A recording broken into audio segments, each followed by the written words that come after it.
जी अस्सलाम वालेकुम everyone, welcome to identify. मेरा नाम है मोहम्मद इबाद। वीडियो स्टार्ट करने से पहले जरा ये क्लिप देखें। We probably spend around $5,000 to $10,000 a thumbnail, just making sure we get the right image and it's good. Because like the thumbnail makes a difference between 50 million views or 200. इस video में आपको एक attractive thumbnail design करवाना सिखाऊंगा, जिसको आप भी design करके अपने YouTube चैनल पे, अपनी YouTube वीडियोस में यूज करके अच्छे खासे व्यूज हासिल कर सकते हैं। तो अगर आप इस चैनल पर नए हैं तो इस चैनल को सब्सक्राइब करें, साथ दी हुई बेल के आइकन को लाजमी प्रेस करें ताकि आप किसी भी वीडियो को मिस ना कर सकें। So let's get started. Thumbnails looking great. Identify the king, watch them vids, no quitting. Graphic design and edit tips, all them skills hitting. From basic in assets को हम आज की थंबनेल डिजाइन में use करेंगे। तो मैंने सबसे पहले एक न्यू डॉक्यूमेंट क्रिएट कर लिया 1920 बाय 1080 का। सबसे पहले मैं बैकग्राउंड के लिए एक सॉलिड कलर लेयर ऐड करूंगा।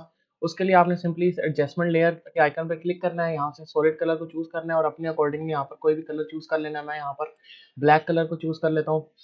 इसके बाद मैं एक हेक्सागोन ग्रिड बैकग्राउंड को अपने आर्टबोर्ड पर प्लेस कर लेता हूँ और इसको भी मैं अपने आर्टबोर्ड के बिल्कुल सेंटर में अलाइन कर लेता हूँ अपने अकॉर्डिंगली।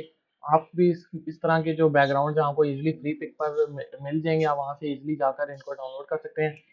इसको मैंने एडजस्ट करके मैं इसकी ओपेसिटी थोड़ी कम करूँगा, क्योंकि ये बैकग्राउंड थोड़ा सा लाइट चाहिए मुझे, काफ़ी हाईलाइटेड है। इसकी जो ओपेसिटी है वो मैं 10% रखता हूँ। और इसके बाद जो हमारा सबसे मेन चीज़ है वो हमारा सब्जेक्ट। सिंपली मैं अपने सब्जेक्ट को अपने जो आर्टबोर्ड है उस पर ड्रैग एंड ड्रॉप करूँगा और इसको जो है अपने अकॉर्डिंगली इसको मैं अलाइन कर दूंगा कुछ इस तरह से। सब्जेक्ट के बाद अब हमने जो नेक्स्ट चीज़ करनी है वो है हमारा ग्लो इफेक्ट। उसको आपने ध्यान से देखना है। तो सबसे पहले आपने एक न्यू लेयर क्रिएट कर लेनी है by clicking on this plus icon. Click करने के बाद अपने इस लेयर को अपने सब्जेक्ट की लेयर के बैक पर रख लेना है। इसके बाद आपने यहाँ से ब्रश टूल सेलेक्ट करना है। इसकी शॉर्टकट की है कीबोर्ड पर बी। अगर आप कीबोर्ड से बी भी प्रेस करेंगे तो आपकी जो ब्रश टूल है वो यहाँ से एक्टिवेट हो जाएगा, इनेबल हो जाएगा। अब आपने इसकी जो हार्डनेस है उसको बिल्कुल जीरो कर देना है, ओपेसिटी भी फुल रखनी है और फ्लो भी फुल रखना है। और इसको आपने ब्रैकेट्स के जरिए इसका जो साइज है ब्रश का उसको आपने अपने अकॉर्डिंगली एडजस्ट करना है। इसके बाद आपने यहाँ पर एक कलर चूज कर लेना है। मैं यहाँ से रेड कलर चूज कर लेता हूँ। अपना जो फोरग्राउंड कलर है उसे मैं रेड चूज करके मैं सिंपली यहाँ पर एक दफ़ा इस तरह क्लिक करूंगा। और यहाँ पर जो हमारा ब्लेंड मोड है इसको आपने नॉर्मल की बजाय यहाँ से लीनियर डॉज कर देना है। इसके बाद एक और यहाँ पर न्यू लेयर आपने ऐड करनी है। ब्रश का साइज इस बार थोड़ा सा छोटा करना है। और यहाँ पर आपने जो रेड कलर है उसका आपने थोड़ा सा डार्किश टून लेके एक दफ़ा इसके ऊपर आपने सिंपली इस तरह क्लिक करना है, तो आपका ये भी ऐड हो जाएगा। और इस मोड को भी आपने, इसका जो ब्लेंड मोड है इसको भी आपने लीनियर डॉज पे कर देना है। इसके बाद आपने एक न्यू लेयर एक और क्रिएट करनी है। इस बार जो आपने कलर है वो आपने व्हाइट कलर चूज करना है और सिंपली आपने यहाँ पर आकर अपने सब्जेक्ट के पीछे एक दफ़ा क्लिक करेंगे तो ये देखें हमारा जो ग्लो इफेक्ट है वो ऐड हो गया। इसकी भी आपने जो ब्लेंड मोड है उसको आपने लीनियर डॉज कर देना है। तो जो हमारा ग्लो इफेक्ट वाला काम था वो सारा क्लियर हो गया। अब हमने जो अपने सब्जेक्ट है इसके ऊपर हाइलाइट्स क्रिएट करनी है। तो सबसे जो इजी वे है हाइलाइट्स क्रिएट करने का वो ये है कि आपने सिंपली अपनी जो लेयर है उसके ऊपर राइट क्लिक करना है। यहाँ से आपने ब्लेंडिंग ऑप्शन को चूज करना है। ब्लेंडिंग ऑप्शन चूज करने के बाद आपने यहाँ पर इनर ग्लो सेलेक्ट करना है। और यहाँ पर आपने जो पीछे ग्लो का जो कलर दिया है व्हाइट के अलावा, चाहे वो ग्रीन है, ब्लू है, ब्लू है, पिंक है, रेड है, ऑरेंज है, उसको आपने सिंपली यहाँ से सिलेक्ट कर लेना है। जैसे कि मैंने रेड कलर चूज किया तो मैं यहाँ से इसको सिलेक्ट कर लूंगा। और इसकी जो ओपेसिटी है वो भी आपने अपने अकॉर्डिंगली इसको एडजस्ट करके इसको ओके कर देना है। अब आपने क्या करना है, क्योंकि अब यहाँ पर अगर आप देखें तो यहाँ पर जो हेयर है इसके ऊपर जो है काफ़ी ज़्यादा जो हाईलाइट है वो नज़र आ रही है। तो आपने सिंपली क्या करना है, इनर ग्लो के ऊपर आपने राइट क्लिक करना है माउस के ज़रिए और यहाँ पर आपको एक ऑप्शन मिलेगा क्रिएट लेयर। जैसे ही आप इसके ऊपर क्लिक करेंगे तो जो आपका ब्लेंडिंग इफेक्ट था वो आपका एक लेयर में कन्वर्ट हो गया है। अब सिंपली ये एक लेयर बन चुकी है। अब सिंपली आपने इस लेयर पर एक मास्क क्रिएट कर लेना है और यहाँ पर आपने जो अपना फोरग्राउंड कलर है उसे आपने ब्लैक रखना है। ब्रश टूल आपने सेलेक्ट करना है। इसकी जो हार्डनेस है वो बिल्कुल जीरो और ओपेसिटी आपने 70% पर कर देनी है। अब जहाँ जहाँ आपको लग रहा है कि यहाँ पर हाईलाइट नहीं होनी चाहिए या थोड़ी सी हाईलाइट डिम होनी चाहिए, वहाँ पर आपने इसको हल्का हल्का आपने हमें पेंट करना है। मैं हेयर से इसकी जो हाईलाइट्स है वो बिल्कुल रिमूव कर देता हूँ। अब इस तरफ अगर आप देखें तो यहाँ पर थोड़ा बैकग्राउंड डार्केस्ट है, तो मैं यहाँ से जो इसकी हाइलाइट्स हैं उसको मैं हल्का हल्का ऐसे करके रिमूव कर दूंगा।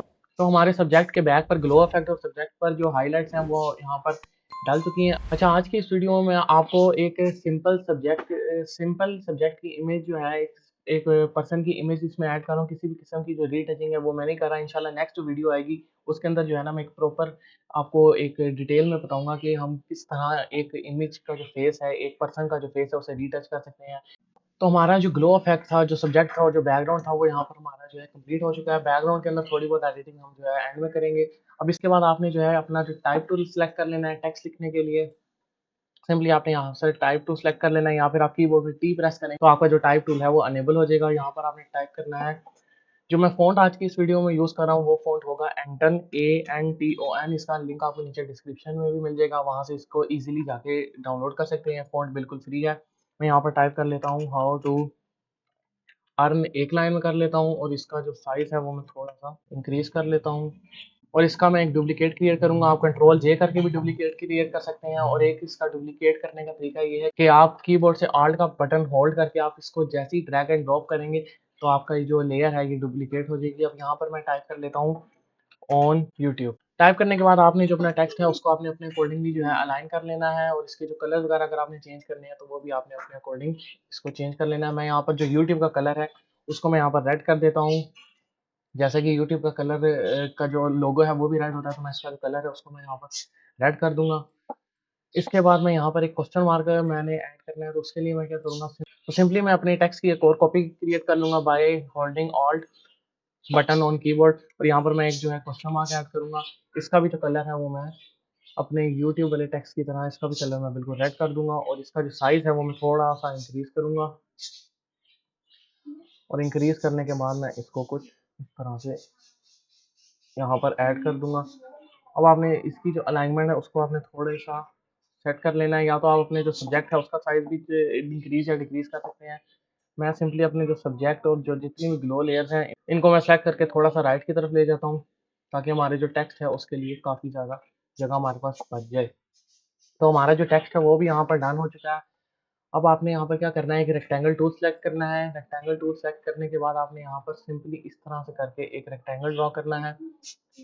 रेक्टेंगल ड्रॉ करने के बाद आपने जो इसका जो स्ट्रोक है उसको आपने नन कर देना है, और यहाँ पर जो आपने रेक्टेंगल आपने जो ड्रॉ किया उसके ऊपर आप डबल क्लिक करेंगे तो आपके सामने लेयर स्टाइल का पैनल ओपन हो जाएगा। यहाँ पर आपने जाना है ग्रेडियंट ओवरले आपने सेलेक्ट करना है। यहाँ पर आपने ग्रेडियंट्स में जाना है, बेसिक्स में जाना है, और यहाँ पर आपने जो है वाइट टू नन वाला आपने यहाँ पर जो ग्रेडियंट है उसे सेलेक्ट कर लेना है, और यहाँ पर आपने जो व्हाइट है इसकी जगह आपने यहाँ पर कलर जो है ब्लैक चूज कर लेना है।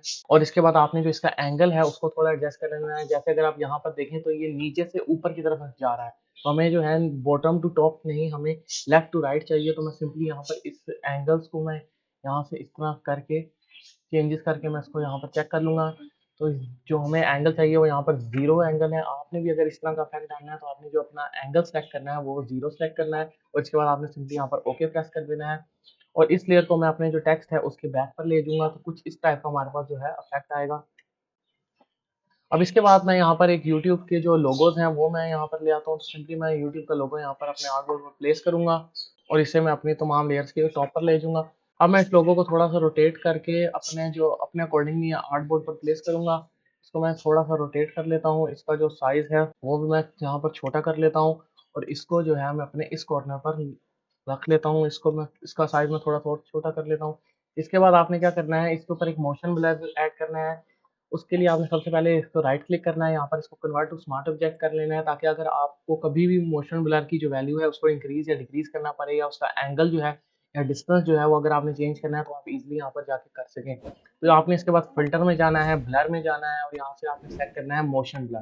जैसे ही आप मोशन ब्लर सेलेक्ट करेंगे तो आप यहाँ पर देखें जो आपकी इमेज है, जो आपका टेक्स्ट होगा वो कुछ इस तरह से मोशन ब्लर हो जाएगा। ये थंबनेल में ज़्यादा इस वज़ह से यूज़ होता है कि हमारा जो जो व्यूअर है उसका जो फ़ोकस है वो कॉर्नर्स की बजाय जो आपका मेन थंबनेल का आइडिया है, जो मेन थंबनेल का टेक्स्ट है, जो सब्जेक्ट है उसके ऊपर जाए। तो सिंपली मैं इसकी जो सेटिंग है वो मैंने एंगल 45 रखा है, और जो डिस्टेंस है वो मैंने यहाँ पे 64 सेलेक्ट किया है, और मैं सिंपली यहाँ पे जाके इसको ओके कर दूँगा। अब मैं इसकी 1-2 कॉपीज़ और सेलेक्ट करूँगा बाय होल्डिंग ऑल्ट। आपने कीबोर्ड से ऑल्ट का बटन होल्ड करके आप इसको जिधर भी ड्रैग एंड ड्रॉप करेंगे आपकी जो एक कॉपी है वो एक मज़ीद कॉपी क्रिएट हो जाएगी। अच्छा, अब इसके बाद मैंने यहाँ पर 2 कॉपी सेलेक्ट कर ली है। अब इसके बाद मैं एक और इसकी कॉपी सेलेक्ट करता हूँ, और उसको मैं यहाँ पर सब्जेक्ट के बैक पर रखता हूँ। बैक पर रखने के लिए मैं जो अपनी लेयर है इस लोगो की उसको मैं अपने यहाँ पर सब्जेक्ट की लेयर के बैक पर रख दूँगा। तो ये हमारे सामने कुछ इस टाइप की जो थंबनेल का इफ़ेक्ट है वो जनरेट होगा। अब इसके बाद आपने क्या करना है कि आपने जो अपना बैकग्राउंड, जैसे कि मैंने आपको शुरू में बताया था कि इसको हम एंड में जाके देखेंगे कि हमें कुछ चेंजेस करनी है, तो बैकग्राउंड अभी भी हमारा काफ़ी ज़्यादा हाईलाइटेड है। तो उसके लिए आपने क्या करना है, जो आपकी ग्रिड वाली लेयर है, याद रहे ग्रिड, हेक्सागोन ग्रिड बैकग्राउंड जो लेयर थी, मैंने उसको यहाँ पर सिंपली सेलेक्ट कर लिया है। यहाँ पर आपने मास्क क्रिएट करना है, मास्क के बाद आपने ब्रश टूल लेना है, ओपेसिटी इसकी आपने 0% रखनी है, और इसका जो साइज़ है वो आपने ब्रैकेट्स के ज़रिए अपने अकॉर्डिंगली इसको एडजस्ट कर लेना है। इसके बाद जो आपने यहाँ पर इसका जो फोरग्राउंड कलर है वो आपने यहाँ पर ब्लैक सेलेक्ट करना है। एक चीज़ याद रहे कि जब भी हमने कोई मास्क क्रिएट करें और अगर हमने उसके अंदर कोई चीज़ को रिमूव करना हो, जैसे मैंने यहाँ पर ब्लैक कलर फोरग्राउंड कलर रखा है और मास्क को मैंने यहाँ पर सेलेक्ट करके मैं जहाँ पर भी इसको करूँगा तो ये जो हमारी चीज़ है वो हाइड होगी। तो जब भी हमने अगर मास्क ऐड करके कुछ चीज़ हाइड करनी होगी तो हमने ब्लैक को करना है। अगर मैं चाहता हूँ कि ये चीज़ वापस आए तो मैं सिंपली यहाँ पर जो फोरग्राउंड कलर है उसको मैं चेंज कर दूँगा। यहाँ पर आपको एरोज़ भी मिल जाएँगे। इसके ऊपर आप जैसे ही क्लिक करेंगे तो आपका जो फोरग्राउंड कलर है वो बैक से चेंज हो जाएगा। अब अगर मैं यहाँ पर मास्क सेलेक्ट करके अब white colour foreground colour choose करके मैं अगर यहाँ पर इस तरह टैप करूँगा तो हमारा जो डिज़ाइन रिमूव हुआ था वो दोबारा से अपीयर हो जाएगा। तो मैं सिंपली यहाँ पर मैंने इसको रिमूव करना है तो मैं यहाँ पर जो अपना फोरग्राउंड कलर है वो यहाँ पर ब्लैक सेलेक्ट कर लूँगा। सेलेक्ट करने के बाद यहाँ पर जो इसकी हार्डनेस है उसको 0 करूँगा और इसकी जो ओपेसिटी है उसको मैं थोड़ा-सा कम कर दूँगा 50%, और इसको मैं हल्का-हल्का इस तरह करके यहाँ पर इस तरह फेरूँगा, जिससे जो हमारा बैकग्राउंड है उसका जो कलर है वो थोड़ा-सा लाइट हो जाएगा और हमारा जो मेन सब्जेक्ट है उसके ऊपर ज़्यादा फ़ोकस होगा। तो हमारा 80% जो थंबनेल डिज़ाइन है वो कंप्लीट हो चुका है। अब मैं इसके बाद जो पेन टूल सेलेक्ट करूँगा और यहाँ पर एक ग्रोथ की जो लाइन है उसको मैं ऐड करूँगा। सिंपली आपने यहाँ पर पेन टूल सेलेक्ट करना है। जो मैं अपना स्ट्रोक का कलर है वो यहाँ पर रेड चूज़ करूँ और इसके बाद मैं कुछ यहाँ पर इस टाइप से लाइन्स ड्रॉ करूँगा। आप भी इस तरह रैंडम लाइन्स अपने अकॉर्डिंगली यहाँ पर ड्रॉ कर सकते हैं। और इसका जो स्ट्रोक का साइज़ है वो यहाँ पर मैं 10 पिक्सेल्स कर देता हूँ और इसको मैं और सिंपली मैं इस ग्रोथ लाइन को जो है अपने जो टेक्स्ट है उसके मैं यहाँ पर बैक पर रख देता हूँ कुछ इस तरह से, और इसको मैं कंट्रोल टी करके यहाँ पर एडजस्ट कर दूंगा। अगर आप चाहें तो अपनी जो ग्रोथ लाइन है इसका जो ओपेसिटी है इसको भी आप कम कर सकते हैं। मैं भी इसकी ओपेसिटी थोड़ी सी कम कर देता हूँ। यहाँ पर मैं इसकी जो ओपेसिटी है वो मैं अराउंड 40% यहाँ पर कर देता हूँ। इसके बाद अब जो लास्ट चीज़ हमारी इस थंबनेल डिज़ाइन में रह गई है वो है यहाँ पर एक मनी का जो वेक्टर आपको मिल जाए या रियल कोई इमेज मिल जाए, आपने सिंपली वो यहाँ पर ऐड कर। मैं जो अपना टेक्स्ट है उसको मैं थोड़ा-सा ऊपर कर लेता हूँ ताकि जो मैंने अपना मनी का जो वेक्टर डालना है या जो इमेज डालनी है उसके लिए हमारे पास एक अच्छी जगह मिल जाए। तो मैं सिंपली मनी की जो इमेज है वो अपने आर्टबोर्ड पे प्लेस कर लेता हूँ कुछ इस तरह से, और इसको भी मैं एडजस्ट कर लेता हूँ। इसको मैं थोड़ा-सा छोटा करूँगा ताकि जो हमारा पीछे यूट्यूब जो छुप रहा है वो छुपे ना, और कुछ इस तरफ मैं इसको यहाँ पर प्लेस कर दूँगा। अगर आप चाहें तो अपने जो टेक्स्ट है इसको आप थोड़ा-सा मज़ीद ऊपर-नीचे कर सकते हैं। तो मैं इसको यहाँ पर इस टाइप से यहाँ पर मैं इसको प्लेस कर देता हूँ। आपने क्या करना है, जो मनी का आपने इसमें जो इमेज डाली है इसके ऊपर आपने डबल क्लिक करना है। डबल क्लिक करने के बाद आपने यहाँ पर ड्रॉप शैडो सेलेक्ट करना है।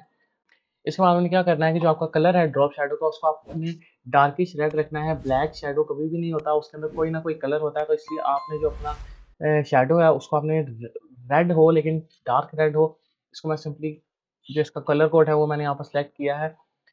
3,80,000 इसका जो कलर कोड है वो आपको यहाँ पर स्क्रीन पर भी शो हो रहा होगा। अगर आपने सेम ड्रॉप शैडो रखना है तो आप ये वाला जो कलर कोड है उसको आप यूज़ कर सकते हैं। तो यहाँ पर ये ऐसा लग रहा है कि ये जो मनी का जो मैंने इमेज डाली है ये इन रियल यूट्यूब के टेक्स्ट और यहाँ पर यूट्यूब के लोगों के आगे पड़ी है, क्योंकि यहाँ पर आप देखें पीछे जो है एक रियल सा जो है यहाँ पर एक शैडो दिख रहा है। तो हमारी ये जो थंबनेल डिज़ाइन है वो यहाँ पर कंप्लीट हो गया है। अब आपने सिंपली क्या करना है, जो आपकी जो सबसे टॉप वाली लेयर है उसको आपने सेलेक्ट करना है। अपने कीबोर्ड से ऑल्ट कंट्रोल शिफ्ट ई प्रेस करना है तो आपकी जितनी भी लेयर्स हैं वो एक इमेज में कन्वर्ट हो जाएंगी। अब आपने इसको राइट क्लिक करना है और यहाँ पर आपने इसको कन्वर्ट टू स्मार्ट ऑब्जेक्ट कर देना है। अब इसके बाद जो थंबनेल्स के लिए मोस्ट इंपॉर्टेंट चीज़ है वो है कैमरा रॉ फिल्टर। तो आपने यहाँ पर फिल्टर में जाना है, यहाँ से आपने कैमरा रॉ फिल्टर को सेलेक्ट करना है और इसकी भी जो चेंजेस है आपने अकॉर्डिंगली अपने कर लेनी है। इसके ऊपर भी मैं इंशाल्लाह इन फ्यूचर जो है एक मुकम्मल वीडियो लाऊँगा इन डिटेल, जिसके अंदर हम इसके तमाम mode basic, curve, detail, colour mixer, colour grading, optics, geometry, effects, calibration, इन सब को जो है इन डिटेल्स देखेंगे कि ये इनका क्या-क्या फंक्शन है और ये किस टाइप से हमारी थंबनेल को ज़्यादा अट्रैक्टिव बनाती हैं। तो हमने सिंपली यहाँ पर मैं अभी बेसिक को सिलेक्ट कर लेता हूँ। यहाँ पर इसका जो टेम्परेचर है उसको मैं थोड़ा-सा वार्म कर देता हूँ, ज़्यादा नहीं 3%। इसका जो एक्सपोज़र है उसको भी मैं थोड़ा-सा इंक्रीज़ करूँगा अराउंड 0.15। कंट्रास्ट को मैं थोड़ा-सा इंक्रीज़ कर देता हूँ। इसके बाद जो हमारे हैं टेक्सचर, इसको आपने लाज़मी ऐड करना है। ये आपकी जो इमेज है उसके अंदर थोड़ी-सी क्लैरिटी जो है उसको ऐड कर देती है, तो मैं इसको टेक्सचर को थोड़ा-सा इंक्रीज़ करूँगा। और यहाँ पर अगर आप चाहें तो क्लैरिटी को भी ऐड कर सकते हैं, लेकिन मैं यहाँ को प्रेफ़र नहीं करूँगा क्योंकि इसकी वजह से ये देखें अगर आप इमेज जो है जो आपकी थंबनेल है वो काफ़ी अजीब-सी जो है वो दिखने लगती है, तो मैं इसको थोड़ा-सा ऐड करूँगा अराउंड 10%। इसमें मैं थोड़ा-सा अगर मैं वाइट ऐड कर दूँगा, थोड़ा जो हमारी शैडोज़ हैं उनको मैं कम करूँगा, ताकि जो हमारी जितनी भी शैडोज़ हैं वो रियल दिखाई दें। आप कैमरा रॉ फ़िल्टर की भी जो सेटिंग्स है वो आप अपने अकॉर्डिंगली इसको सेट कर सकते हैं। इसको अगर आपने हाइलाइट्स वगैरह इंक्रीज़ करनी है, एक्सपोज़र को इंक्रीज़ करना है, तमाम सेटिंग्स करने के बाद आपने सिंपली यहाँ पर ओके के ऊपर क्लिक करना है, तो आपकी जो कैमरा रॉ फ़िल्टर है वो आपकी इमेज पर, आपकी थंबनेल पर अप्लाई हो जाएगा। अगर मैं आपको बिफ़ोर एंड आफ्टर दिखाऊँ, यहाँ पर आपको आई का ऑप्शन दिख रहा होगा, अगर आप इसको क्लिक करेंगे तो हाइड और अनहाइड होगा। और एक और चीज़ ये कि यहाँ पर आपको ये जो camera raw filter, smart filter और ये जो आई के आइकन्स दिख रहे हैं, ये इस वजह से दिख रहे हैं क्योंकि आपने जो लेयर है कैमरा रॉ फ़िल्टर अप्लाई करने से पहले कन्वर्ट टू स्मार्ट ऑब्जेक्ट कर दी थी। अगर आप इसको कन्वर्ट टू स्मार्ट ऑब्जेक्ट ना करते तो आपके पास यहाँ पर इस तरह के ऑप्शंस ना आते, यानी कि आप अपने कैमरा रॉ फ़िल्टर या कोई भी अगर आपका जो फ़िल्टर्स हैं, स्मार्ट फ़िल्टर्स, उनको आप बिल्कुल भी चेंजेज़ उसके अंदर अप्लाई नहीं कर सकते। अगर अब मैंने इसके अंदर कोई चेंज करना है, तो वो स्मार्ट ऑब्जेक्ट की वजह से पॉसिबल है। मैं सिंपली कैमरा रॉ फ़िल्टर के ऊपर डबल क्लिक करूँगा और यहाँ पर मैं कोई भी चेंजेज़ अगर करना चाहूँ, इसका जो टेम्परेचर है या इसका जो टिंट है, वो मैं कुछ भी अगर करना चाहूँ, तो मैं यहाँ पर सिंपली कर सकता हूँ। तो ये है हमारा कैमरा रॉ फ़िल्टर बिफ़ोर और ये है हमारे कैमरा रॉ फ़िल्टर आफ्टर। तो ये आपने देखा कि कैमरा रॉ फ़िल्टर से भी जो हमारी थंबनेल है वो कितनी अट्रैक्टिव और गुड लुकिंग बन जाती है। तो ये था आज का जो थंबनेल डिज़ाइन। तो ये थी आज की वीडियो। अगर आपको वीडियो अच्छी लगी है तो इस वीडियो को लाइक करें। इंशाल्लाह नेक्स्ट वीडियो में मिलेंगे, तब तक के लिए अल्लाह हाफ़िज़। Transitions, a guru of design with vivid premonitions. Pixel perfect at its frame by frame precision. Edits a mentor on a creative mission.